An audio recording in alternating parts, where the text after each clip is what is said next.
इस सीरीज का नाम है मेरियान 2019। शुरू में हम मेन कैरेक्टर एमा को देखते हैं, जो एक मशहूर राइटर थी। वो एक विच यानी चुड़ैल जिसका नाम मेरियान था, उसके बारे में कहानियां लिखा करती थी। उसकी ऐसी कहानियों को लोग काफी पसंद भी किया करते थे और इसी वजह से एमा इतनी मशहूर थी। ये काम वो काफी सालों से करती आ रही थी, मगर अब वो मेरियान के बारे में कहानियां लिखना बंद कर देती है, क्योंकि अब उसे ऐसे लगने लगा था कि मुझे ऐसी डरावनी कहानियों की जगह कुछ अच्छा लिखना चाहिए। उसने अपनी किताब में सिर्फ यही लिखा था कि एक लड़की के सपनों में मेरियान विच आकर उसे तंग करती है, और उसकी ये कहानी बेहद ही मशहूर हो गई थी। इस किताब ने बहुत पैसे कमाए थे, लेकिन अक्सर एमा अपनी पुरानी जिंदगी के बारे में सोचकर बहुत ज्यादा परेशान हो जाती है, जिसके बाद वो बहुत सारी शराब पी लिया करती है। उसके साथ काम करने वाली लड़की, जो उसकी काफी अच्छी दोस्त भी थी, एमा का बहुत ख्याल रखती है। अब यहाँ हमें एक और बात पता चलती है कि एमा के सपने में खुद मेरियान आया करती थी, जो उसको काफी डरा देती थी। अब रोज रोज अपने फैंस, चाहने वाले लोगों से मिलना, उनकी किताब पर साइन करना, ये एक राइटर के लिए आम बात होती है। इसी तरह एक दिन एमा जब ये सब कर रही थी, तभी उसके पास एक लड़की आती है जो उसकी बहुत बड़ी फैन थी। कहती है कि मेरियान इस दुनिया में आ गई है, उसने मेरी मॉम को अपने कंट्रोल में किया हुआ है, जिससे एमा अब तुम्हारी और तुम्हारे चाहने वालों की जिंदगी को खतरा है। अगर तुमने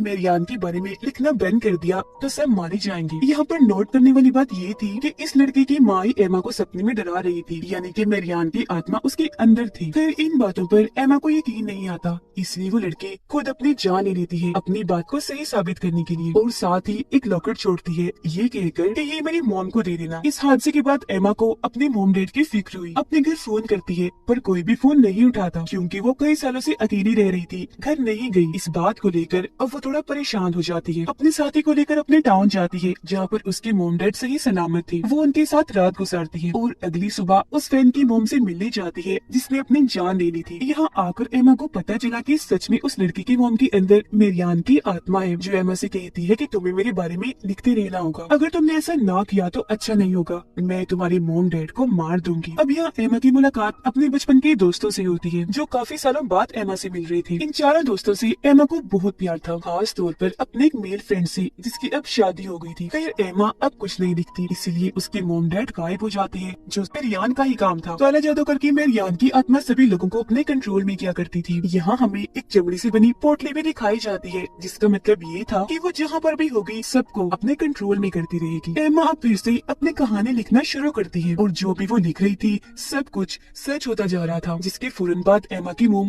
खुद ब खुद घर वापस आ गई, पर उनकी हालत बहुत खराब थी, क्योंकि अभी भी वो मेरियान के कब्जे में ही थी और एमा को बुरा भला बोलने लगती है। लेकिन यहाँ उसके डैड अभी भी गायब थे, क्योंकि मेरियान चाहती थी कि एमा अभी भी उसके बारे में लिखती रही। यहाँ पर अब उसकी मदद एक इंस्पेक्टर करता है, जो काले जादू के बारे में बहुत अच्छे से जानता था और एमा का बहुत अच्छा दोस्त भी था। लेकिन यहाँ पर अजीब बात ये थी कि मेरियान दिन में भी लोगों के दिमाग को अपने कब्जे में कर सकती थी और जो चाहे वो नजारा दिखा सकती थी। अब एमा के इस टाउन में आते ही हम समझ पाते हैं कि आखिर हुआ क्या था, मेरियान भी कौन थी और बार बार एमा के सपनों में क्यों आती थी। तो मेरियान 1587 में ट्यूसडे के दिन पैदा हुई थी, और जब वो 7 साल की हुई तो उसका घर जलकर राख हो गया, जहाँ से सिर्फ मेरियान और उसकी बिल्ली ही बाहर आई। फिर मेरियान को उसकी बहन ने पाल पोस कर बड़ा किया, मगर वो जगह भी जल्दी खत्म हो गई। यहाँ पर अजीब बात ये थी कि सब मारे गए, सिर्फ मेरियान और उसकी बिल्ली ही बच गई। फिर 17 साल की उम्र में उसकी शादी हुई, उसका एक बच्चा भी हुआ, पर जब वो 3 साल का हुआ तो मेरियान ने खुद ही उस बच्चे को आग के काफी नजदीक रख दिया, जिससे वो जलकर मारा गया। इसके बाद उसके 2 और बच्चे हुए, लेकिन उन्हें भी एक दिन वो घने जंगल में ले गई। लेकिन जब वापस आई तो उसके साथ उसके बच्चे नहीं थे, वो अकेली थी, जिसका मतलब था कि उन्हें भी मेरियान ने मार दिया होगा। आकर उसने बहुत ही खतरनाक काम किया, उसने अपने हस्बैंड का गला काट दिया और शैतान के सामने उसके साथी डीमन से शादी कर ली। यानी कि मेरियान शुरू से ही काले जादू जैसे काम किया करती थी, मगर फिर उसे प्रीस्ट और कुछ लोगों ने पकड़ लिया, क्योंकि उस जगह पर बहुत सारे बड़े और बच्चे मारे गए थे। फिर सबने मिलकर उस पर क्रॉस वाला कपड़ा लगाकर उसे लटका दिया, मगर मेरियान का कहना था कि मैं कभी हार नहीं मानती, आने वाले वक्त में मैं दोबारा आकर तुम लोगों और तुम्हारे बच्चों को तंग करूंगी, क्योंकि मैं खाली हाथ कभी नहीं जाती, हमेशा अपने साथ कुछ न कुछ लेकर जाती हूँ। तो अब उसे 15 फीट जमीन के नीचे दबा दिया गया, और उसने जो डीमन से शादी की थी वो एग्रीमेंट भी साथ दफन कर दिया, ताकि उसे जलाया जा सके। प्रीस्ट उसे जलाने में नाकाम रही तो ऐसे उसे दफन कर दिया गया, यानी कि मेरियान को ठीक तरह से कभी खत्म ही नहीं किया गया था। उसकी कब्र बिल्कुल एमा के घर के सामने थी, इसीलिए बचपन में एक बार एमा उसके पास गई जहाँ छोटा सा सुराख था। उसने जब सुराख के अंदर देखा तो एक अजीब सी आवाज सुनाई दी कि मेरियान उसके जरिए दुनिया में आना चाहती है, यानी कि मेरियान ने एमा को ही चुना था कि वो ही इसे इस दुनिया में दोबारा लाएगी। तो तब से एमा को मेरियान की डरावने सपने आने लगे। बचपन से वो मेरियान को अपने सपनों में देख रही थी, तो जब थोड़ी बड़ी हुई तो इस सब के बारे में उसने अपने दोस्तों को बताया। वो सभी मिलकर रात के वक्त मेरियान की आत्मा को बुलाने का जादू करती है, जिसमें वो कामयाब रही। पर मेरियान की आत्मा एमा के अंदर आकर सबको डरा देती है, जिससे यहाँ पर उसकी एक दोस्त तो बहुत ज्यादा डर गई और एमा से बात करना भी बंद कर देती है। अब जब मेरियान की आत्मा उसके अंदर आई तो उसने एमा के दोस्तों को ये कहा कि तुम सब जिनसे प्यार करती हो उन सबको मुझसे खतरा है। जिसके बाद जो दोस्त एमा से बात नहीं कर रही थी, एमा उससे बात करने के लिए उसकी छोटी बहन के पास स्कूल में जाती है ताकि उसके जरिए वो बात कर सके, जहाँ पर उस बीच मेरियान ने आकर उसकी दोस्त की बहन को मार दिया। और ये सब कुछ एमा अपनी आंखों से देख चुकी थी, पर इस बारे में एमा ने किसी को कुछ भी नहीं बताया क्योंकि वो इस हादसे की वजह से बहुत डर गई थी। एमा चर्च में जाकर फादर से मिलती है।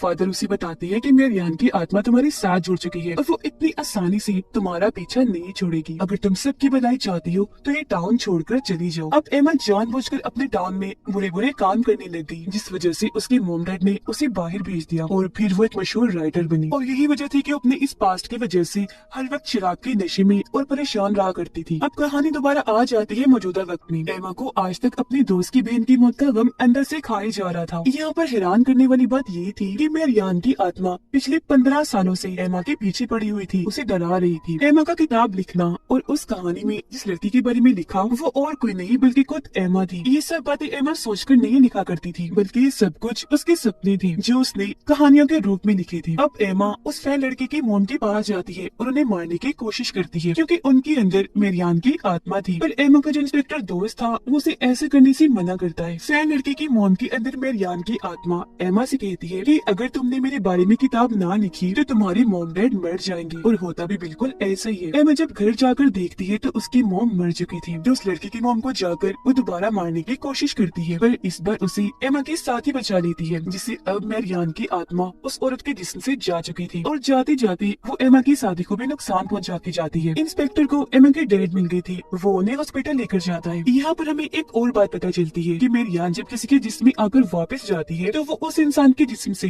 कोई न कोई चीज लेकर जाती है, जैसे कि उस औरत के जिस्म से निकलने से पहले वो उसकी आंखें ले गई और उसको अंधा कर दिया। एमा अब उस औरत से दोबारा मिलती है जो नॉर्मल हो गई थी। कहती है कि तुम्हें उसके बारे में लिखते रहना होगा, अगर तुमने लिखना छोड़ दिया तो वो सबको मार देगी या फिर मेरी तरह सबको नुकसान पहुंचाएगी। ये सब कुछ सुनकर एमा काफी परेशान हो गई। उधर इंस्पेक्टर ने इस केस की अच्छे से जांच की। वो एमा से मिलकर उसे बताता है कि जो कहानियाँ तुमने अपनी किताब में लिखी है ऐसा कहीं न कहीं जरूर हुआ है। जैसे एक बालू ने पूरी बेसबॉल टीम को मार दिया, वहाँ पर सबका ये कहना था कि हमने बालू को बोलते हुए सुना, जिसका मतलब था कि ये सारी कहानियां मेरियान ही एमा से लिखवा रही थी, जिससे ये सब असल दुनिया में सच हुआ करता था। ऐसा इसलिए होता था कि जो भी मेरियान के बारे में पढ़ता था वो उसके बारे में ही सपने देखता था। उसके बारे में जो जितने ज्यादा सपने देखेगा मेरियान उतनी ही ताकतवर होगी और बाकी जो लोग मारे जाते थे उनसे तो उसी ताकतें मिलती ही थी। और इस तरह से मेरियान ने एमा से खुद को जोड़ लिया था। यहाँ पर एमा का इंस्पेक्टर दोस्त ये प्लान करता है कि हम सब मिलकर मेरियान विच को उसके असल नाम मेरियान से बुलाएंगे, जिससे उसे आना ही होगा क्योंकि विच अपने असली नाम को झुठला नहीं सकती। पर मेरियान ने इस बीच एमा के 2 दोस्तों के बच्चे चुरा लिए थे ताकि वो एमा को ब्लैकमेल कर सके। उसके सभी दोस्त वापस उसी लाइट हाउस में जाते हैं जहाँ पर 15 साल पहले इन्होंने मेरियान को बुलाया था जादू करके। अब इससे पहले वो उसे दोबारा बुलाते वो एमा की साथी के अंदर आ गई जो हॉस्पिटल में थी, जिसको वहाँ पर एमा के डैड ने भी देख लिया था। वो नर्स को मारने ही वाली थी, पर तभी वो दोस्त मेरियान को बुला लेती है और वो एमा के साथी को छोड़कर चली जाती है।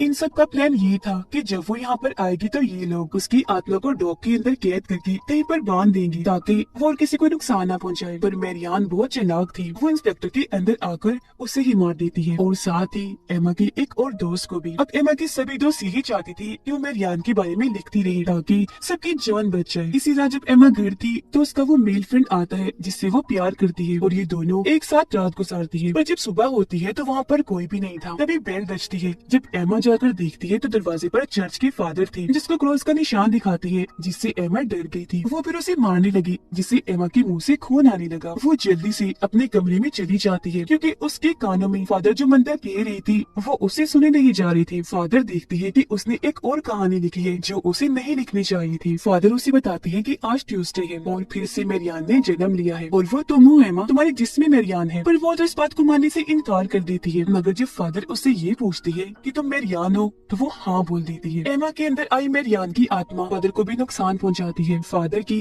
एक पाँव पर गोली मारकर। पूरी कहानी में हमें यही दिखाया गया है कि जिसके भी जिस्म में मेरियान होगी वो इस बात को नहीं जुटला सकता कि वो मेरियान नहीं है। एमा को खुद भी ये बात पता चल गई थी कि उसके अंदर मेरियान की आत्मा आ चुकी है, जो अब उसे अपने साथ हेल जहन्नुमी में जाना चाहती थी। वो एमा को अपनी कब्र की तरफ ले जाती है। उसको मेरियान की लाश मिलती है जो अब तक बिल्कुल सही सलामत थी। वो एमा को कहती है चलो मेरे साथ मेरी दुनिया में। उधर असल दुनिया में एमा की दोस्त समझ गई थी कि वो खतरे में है। वो एमा के घर जाकर उसके गले में अपना एक ताकतवर लॉकेट पहना देती है जो उसकी जान बचा सके, क्योंकि एमा का जिस्म इस दुनिया में था, सिर्फ उसकी आत्मा मेरियान के साथ हेल में जा रही थी। जिससे होता ये है कि हेल में एमा उसके साथ जाने से मना कर देती है। मतलब एमा अब अपने होश में आ गई थी। एमा खुद को मारना चाहती थी ताकि उसके साथ साथ मेरियान भी खत्म हो जाए, पर मेरियान उसे रोक रही थी। उधर फादर भी मेरियान की कब्र के पास पहुंचकर आग लगाना चाहती थी ताकि वो एमा को बचा सके। उधर अब मेरियान की दुनिया हेल में एमा के पास बेसबॉल बैट था जिससे वो मेरियान की आत्मा को मारती है और असल दुनिया में उसकी दोस्त एमा को बचा लेती है